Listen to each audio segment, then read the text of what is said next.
Assalamualaikum warahmatullahi wabarakatuh.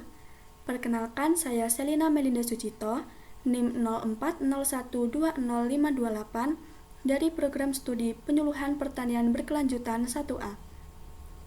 Di sini saya akan mempresentasikan materi tentang penetapan prioritas program. Dasar-dasar pertimbangan perencanaan pembangunan infrastruktur adalah banyaknya jumlah komponen dalam perencanaan dan desain infrastruktur yang saling terkait, saling memberi dampak dari satu infrastruktur kepada infrastruktur lainnya. Pendekatan keterpaduan diperlukan untuk keberhasilan pemberian pelayanan akan infrastruktur. Kunci utama dalam menyusun rencana terpadu adalah berbasis pada wilayah atau kawasan serta aktivitas ekonomi yang perlu dukungan infrastruktur bidang PUPR. Wilayah atau kawasan yang dimaksud merupakan lokasi di mana infrastruktur bidang PUPR akan direncanakan dan akan dibangun. Kawasan industri atau kawasan pariwisata merupakan kawasan dengan aktivitas industri dan pariwisata yang sangat membutuhkan dukungan infrastruktur bidang PUPR. Tanpa infrastruktur bidang PUPR, keberhasilan kegiatan ekonomi tidak akan dicapai. Demikian pula halnya dengan pengembangan wilayah atau kawasan tidak akan terjadi. Padahal tujuan dari pengembangan wilayah adalah mengurangi kesenjangan antar wilayah atau kawasan, termasuk kesenjangan kesejahteraan penduduk pada suatu wilayah atau kawasan. Kriteria keterpaduan rencana terpadu pembangunan infrastruktur bidang PUPR menjadi pertimbangan yang tidak dapat diabaikan, yaitu meliputi yang pertama fungsi, kedua lokasi, ketiga besaran atau volume pekerjaan, keempat waktu, dan besaran dana atau anggaran. Kriteria keterpaduan yang tidak dapat diabaikan yang pertama adalah fungsi, di mana fungsi merupakan gambaran di lapangan ketika infrastruktur bidang PUPR berjalan sesuai dengan rencana, yaitu ketika dapat dimanfaatkan oleh pengguna. Sebagai contohnya, air minum telah mengalir hingga ke rumah tangga pengguna atau konsumen, jalan telah memberikan akses hingga ke tempat tujuannya, dan saluran pembuangan atau drainase telah berhasil mengalirkan air sehingga tidak menggenangi kawasan permukiman. Pengembangan infrastruktur PUPR menunjang fungsi dari kawasan-kawasan, sehingga pembangunannya akan menghasilkan output dan outcome yang lebih besar. Kriteria yang kedua adalah lokasi, di mana lokasi merupakan tempat infrastruktur bidang PUPR direncanakan akan dibangun, tempat di mana lokasi aktivitas ekonomi kawasan berada. Sebagai contohnya adalah pipa air baku bersih dipasang mulai dari hulu hingga masuk ke kawasan industri, kemudian pabrik-pabrik yang sangat membutuhkan air bersih. Ketika air bersih masuk pada kawasan industri tersebut, maka diperlukan saluran pembuangan air.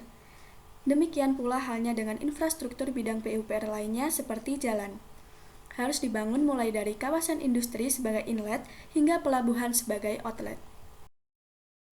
Kriteria yang ketiga adalah besaran atau volume. Besaran atau volume pekerjaan perlu dibangun sesuai dengan rencana, agar infrastruktur bidang PUPR tersebut dapat berfungsi dalam memberikan pelayanan.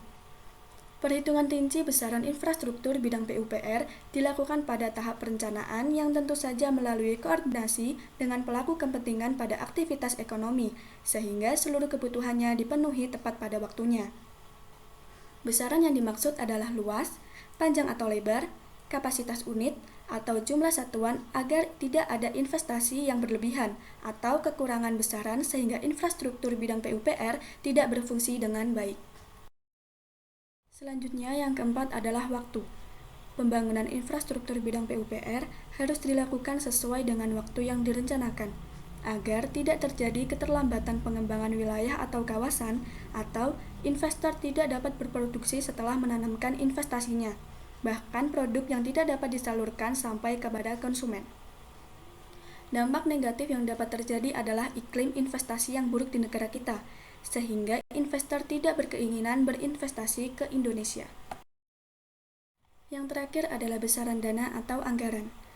Besaran dana atau anggaran adalah hasil perkalian antara besaran atau volume pekerjaan dengan unit cost yang berlaku di lokasi di mana infrastruktur bidang PUPR akan dibangun. Seringkali terjadi bahkan dapat dipastikan program pembangunan infrastruktur bidang PUPR yang disusun berdasarkan rencana setiap tahun mengalami perubahan sebagai akibat dari kekurangan dana yang akan dialokasikan pada dokumen penganggaran atau DIPA.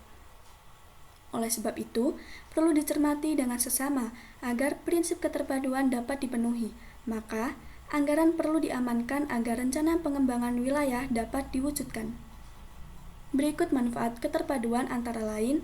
Yang pertama, menghindari mencegah loss opportunity atau hilangnya peluang. Yang kedua, memperoleh manfaat yang berlipat ganda. Dan yang ketiga, terjadinya percepatan pertumbuhan kawasan sebagai akibat dari impacting each upon another atau satu infrastruktur akan saling memberikan berdampak yang pada akhirnya memberikan multiple benefit atau manfaat ganda. Kewenangan atau pembagian urusan. Menurut lampiran Undang-Undang Republik Indonesia Nomor 23 Tahun 2014 tentang Pemerintahan Daerah Butir C, yaitu pembagian urusan pemerintahan bidang pekerjaan umum dan penataan ruang, yang meliputi yang pertama, sumber daya air, yang kedua air minum, yang ketiga persampahan, yang keempat air limbah, yang kelima drainase, yang keenam permukiman, yang ketujuh bangunan gedung, kedelapan penataan bangunan dan lingkungannya, ke-9 jalan, ke-10 jasa konstruksi, dan yang ke-11 rate list kriteria. Analisis yang kedua adalah analisis kuantitatif strategi planning matrix atau disingkat dengan KSPM. KSPM merupakan alat analisis yang digunakan untuk memutuskan strategi yang akan digunakan berdasarkan dari kemenarikan alternatif strategi yang ada. Perhitungan KSPM didasarkan kepada input bobot dari metrik internal eksternal serta alternatif strategi pada tahap pencocokan. Secara konsep, KSPM menentukan daya tarik relatif dari berbagai strategi berdasarkan seberapa jauh faktor keberhasilan kunci internal dan eksternal yang dimanfaatkan atau diperbaiki. Daya tarik relatif dari masing-masing strategi dalam satu set alternatif dihitung dengan menentukan pengaruh kumulatif dari masing-masing faktor keberhasilan, kunci eksternal dan juga internal. Berikut langkah-langkah pengembangan KSPM. Menurut David, terdapat beberapa langkah-langkah pengembangan KSPM, yaitu yang pertama, membuat daftar peluang atau ancaman eksternal dan kekuatan kelemahan internal kunci perusahaan pada kolom kiri dalam KSPM. Yang kedua, berikan bobot untuk masing-masing faktor internal dan eksternal.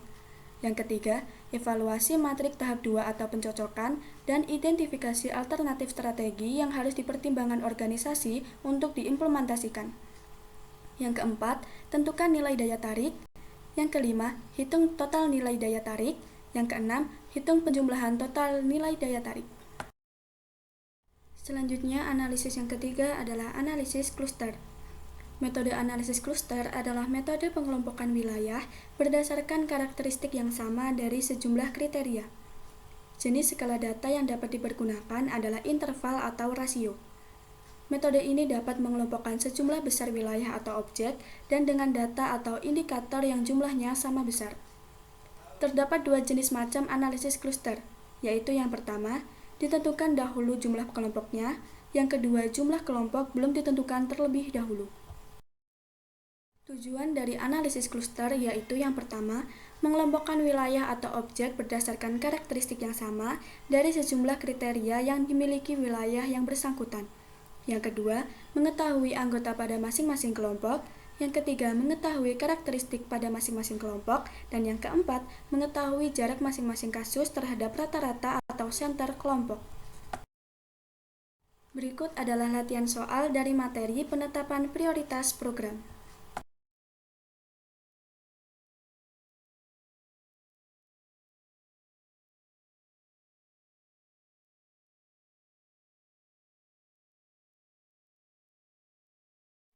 Jadi, dalam materi tersebut dapat disimpulkan bahwa perencanaan pembangunan infrastruktur terpadu merupakan perencanaan dan desain infrastruktur yang saling terkait, saling memberi dampak dari satu infrastruktur kepada infrastruktur lainnya. Pendekatan keterpaduan diperlukan untuk keberhasilan pemberian pelayanan akan infrastruktur secara optimal. Kriteria keterpaduan pada suatu rencana terpadu pembangunan infrastruktur bidang PUPR yaitu fungsi, lokasi, besaran atau volume pekerjaan, waktu, dan juga besaran dana atau anggaran. Hal yang paling penting untuk diperhatikan dalam perencanaan pembangunan infrastruktur terpadu adalah berbasis pada wilayah atau kawasan. Keterpaduan pembangunan infrastruktur bidang PUPR tidak berarti hanya infrastruktur yang hanya menjadi kewenangan pemerintah pusat, tetapi juga infrastruktur yang menjadi kewenangan pemerintah provinsi dan pemerintah kabupaten dan kota. Untuk itu, pembagian urusan yang diatur dalam lampiran Undang-Undang Nomor 23 Tahun 2014 tentang pemerintahan daerah menjadi dasar dalam pengalokasian dana pembangunan. Dalam merencanakan pembangunan terpadu, kesiapan berupa ritnis kriteria menjadi perhatian yang tidak dapat diabaikan, karena hal ini dapat mempengaruhi terganggunya prinsip keterpaduan, yaitu fungsi, lokasi, besaran, waktu, dan juga dana.